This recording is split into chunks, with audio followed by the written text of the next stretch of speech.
ऐसा तो नहीं हो सकता। तो जो हमारी सरकार ने किया है वो मुस्लिम भावना के सम्मान के लिए किया है। और जहां तक मैं कहना चाहूंगा, हिंदू समाज के बारे में बात करते हैं, हमारे यहां कोई प्रॉब्लम नहीं है। हमारे यहां कोई ऐसा नहीं कि हज पे कोई गैर मुस्लिम नहीं जा सकता। हमारे देखिए कुंभ में 50 लाख विदेशी आए थे और किसी से नहीं कहा या कन्वर्ट हो जाओ।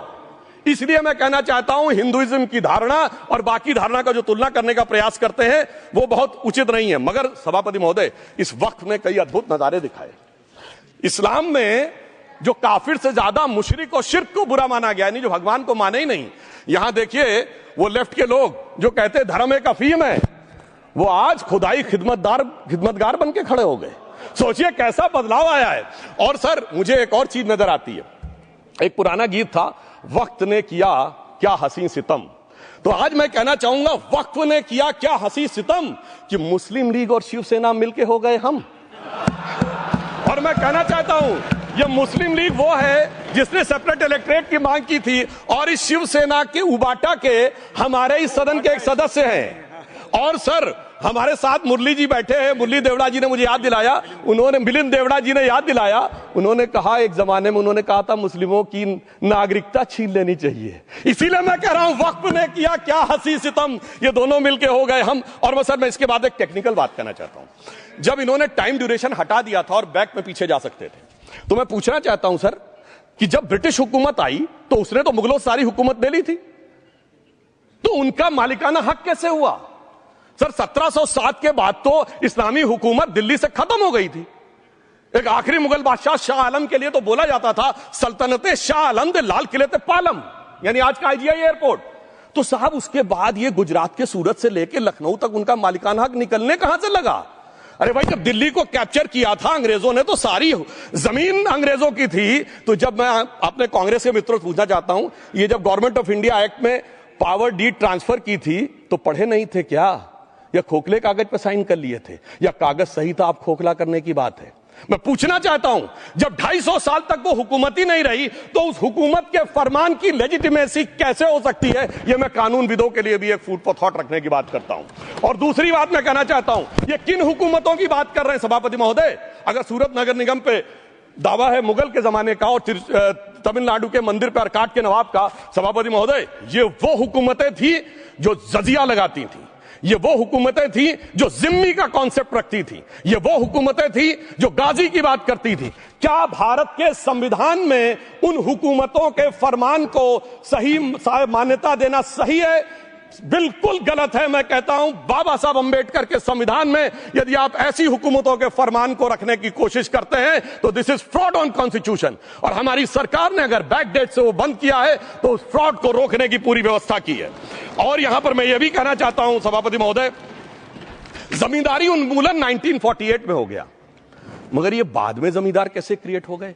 हमने बचपन में विनोबा भावे, हम लोग के जन्म से बहुत पहले की बात है, विनोबा भावे जी के भूदान आंदोलन की बात सुनी थी, जिसमें जमींदारों से पैसा लेके जमीन लेके गरीबों को दी जाती थी।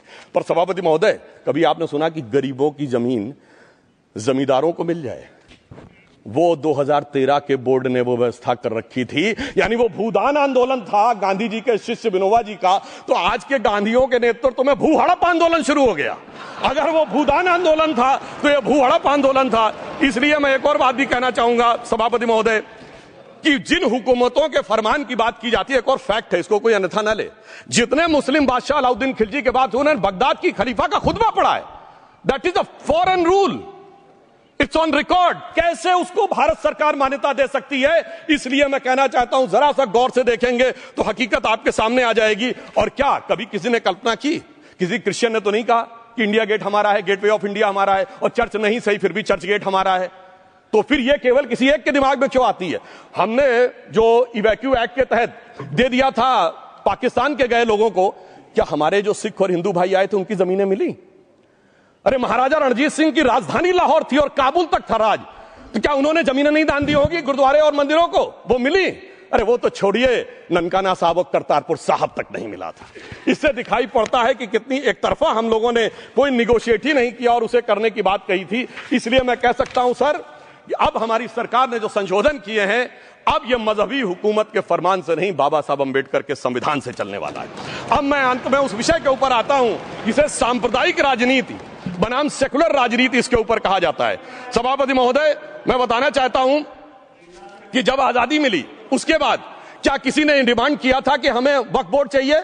नहीं किया था। फिर क्यों 54 में दिया गया? किसी मुस्लिम ने डिमांड किया क्या कि मदरसे चाहिए? फिर क्यों दिया गया? मुस्लिम समाज तो राष्ट्र की मुख्य धारा में आने को तैयार था, इसीलिए यूसुफ खान, दिलीप कुमार के नाम से आने में उन्हें कोई प्रॉब्लम नहीं थी। महजबीन बानो को मीना कुमारी के रूप में आने में प्रॉब्लम नहीं थी। मुमताज बेगम को मधुबाला बन के आने में प्रॉब्लम नहीं थी। हामिद अली को अजीत के रूप में आने प्रॉब्लम नहीं थी।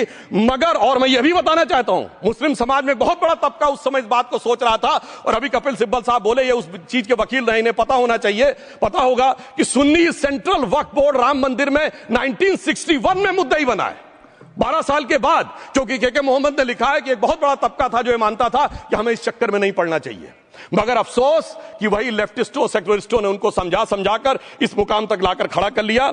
अब यहां मैं एक और बात कहना चाहूं, खैर छोड़िए उन सरकारों ने बाद में क्या दिया, मगर उसके बाद सुनिए, इंदिरा जी के जमाने में मुस्लिम पर्सनल लॉ बोर्ड आया, तो राजीव जी के जमाने में शाबानो केस आया, तो नरसिम्हा राव के जमाने में 95 का एक्ट आया, तो मनमोहन सिंह जी के जमाने में 2013 का एक्ट आया, मगर इलाज नहीं निकला।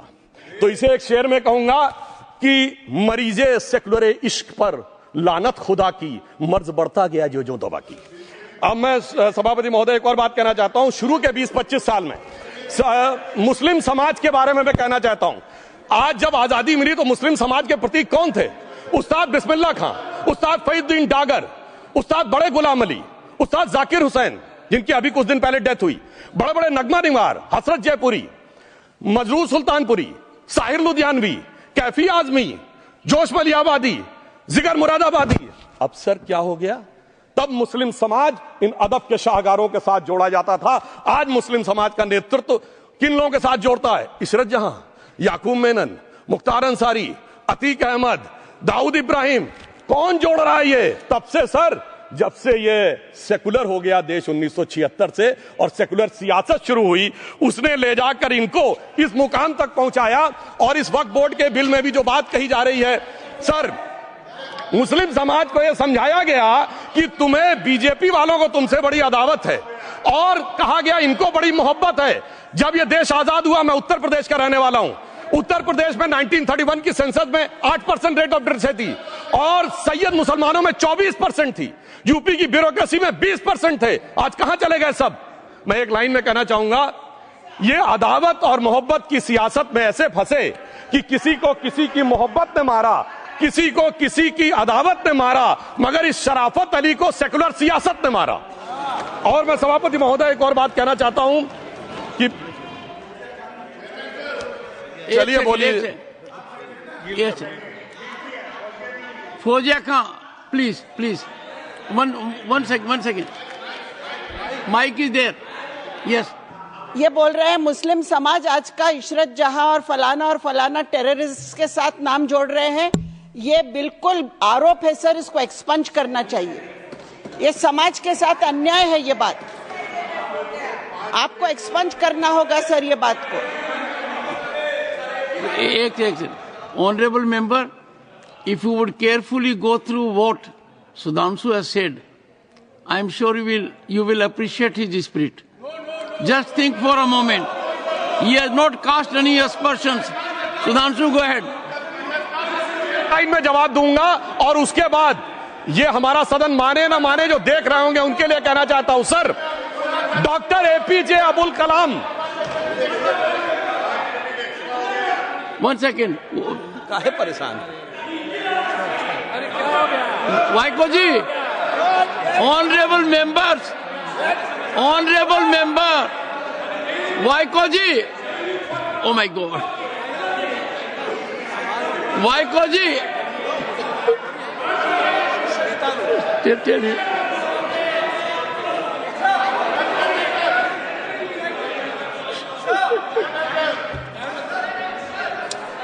ऑनरेबल एसएम को जी हिंदी समझ रहे हैं।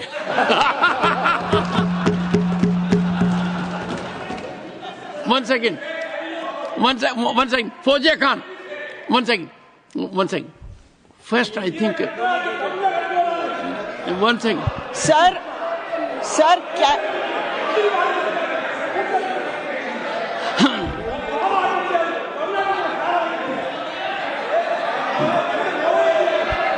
Sir, community cannot be stigmatized. Yes, sir. An entire community cannot be branded like this. Fauziya Khan ji, I'll come to you. I'll give you the opportunity.